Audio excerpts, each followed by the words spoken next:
US investment green card. $800,000 must have legally documented money. Exit period after 3 years. Shuda LP 6302946180. కొంత భూమి 51 లక్ష, కొంత 47 లక్షలు. సాగరమాల్లో పక్క నుంచి ఆల్రెడీ ప్రాజెక్ట్ అవుతుంది, చేసుకుంటూ వస్తున్నారు. వాళ్ళకి 27 లక్షలకి ఇస్తారు రైతులకి. ఇక్కడ 47 లక్షలు, 51 లక్ష. మధ్యలో డబ్బులు ఎక్కడికి వెళ్ళిపోయినాయండి? అదేవిధంగా చూసుకున్నట్టయితే ఫిల్లింగ్ పేరుతో 66 కోట్లు ఖర్చు పెట్టానని చెప్తున్నారండి. ఫిల్లింగ్ దీనికి చూడండి, ఫిల్లింగ్లోని లాగేశారు, భూమి కొనుగోలులోని లాగేశారు. ఆ రోజు నేను చాలా స్పష్టంగా చెప్పానండి, ఇది శంకుస్థాపన చేసినప్పుడు, జగన్మోహన్ రెడ్డి శంకుస్థాపన చేసినప్పుడు అబ్బా ప్రజలందరూ చాలా సంతోషంగా ఉంటారు, ఇక్కడ ఇల్లు కట్టుకుంటా అన్నారు. ఆ రోజు మరుసటి రోజు ప్రెస్ మీట్ పెట్టి చెప్పాను మీ ద్వారా, ప్రజలకు ఎవరికి సంతోషం లేదు.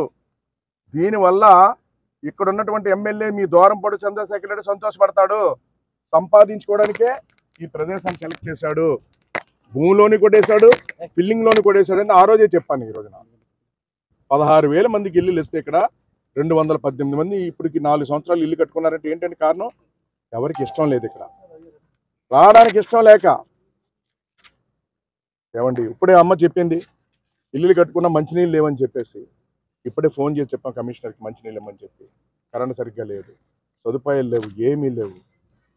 కేవలం వాళ్ళ స్వార్థం కోసం ఇక్కడ ఉన్నటువంటి ఎమ్మెల్యే ద్వారంపూడి చంద్రశేఖర్ రెడ్డి, జగన్మోహన్ రెడ్డి వాళ్ళ స్వార్థాల కోసం పేదవాడికి ఇల్లు ఇచ్చి దాంట్లో కూడా కొట్టేశారండి. ఈ రోజున రేట్లోని కొట్టేశారు, ఫిల్లింగ్ పేరుతో చూపించి కోట్లాది రూపాయలు కొట్టేశారు.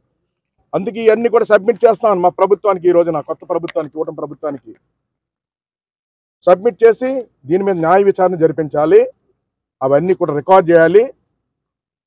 ఏమండి గత ప్రభుత్వంలో ఏ తప్పు చేయకుండా మా మంత్రుల మీద జైల్లో పెట్టారు చాలా మందిని. ఆఖరికి మా ముఖ్యమంత్రిగా పనిచేస్తున్నటువంటి చంద్రబాబు నాయుడు మీద కేసులు పెట్టారు మీరు, ఏ అవినీతి చేయకుండా. ఈరోజు నీ ప్రూఫ్తో చూపిస్తున్న అవినీతి అంతా కూడా, మీకు ఆధారాలతో చూపిస్తున్న అవినీతి అంతా కూడా మీరు. ఇందు మీద న్యాయ విచారణ జరిపాలి, రేపు పొద్దున్న వాళ్ళ మీద చర్యలు తీసుకోవాలి. ఆ విధంగా ముందుకెళ్లాలని ప్రభుత్వానికి విజ్ఞప్తి చేసుకుంటామని కూడా సందర్భంగా తెలియజేస్తున్నా. ఏదైనప్పుడు ఇక్కడ పేదవాళ్ళందరూ కూడా చాలామంది, కొంతమంది నివాసం ఉంటున్నారు, వాళ్ళకి సదుపాయాలన్నీ మౌలిక సదుపాయాలు కల్పించేలా ప్రయత్నం చేస్తాం. దీని మీద ప్రభుత్వాన్ని నివేదించి ప్రభుత్వ నిర్ణయాన్ని బట్టి ఈ ప్రాంతాన్ని ఏ విధంగా చేయాలో ముందుకెళ్తామని మీ ద్వారా తెలియజేస్తున్నాం. మరిన్ని వీడియోస్ కోసం ఛానల్ ని సబ్స్క్రైబ్ చేయండి, లేటెస్ట్ అప్డేట్స్ కోసం వాట్సాప్ ఛానల్ ని ఫాలో చేయండి, అండ్ లింక్ డిస్క్రిప్షన్ లో ఉంది.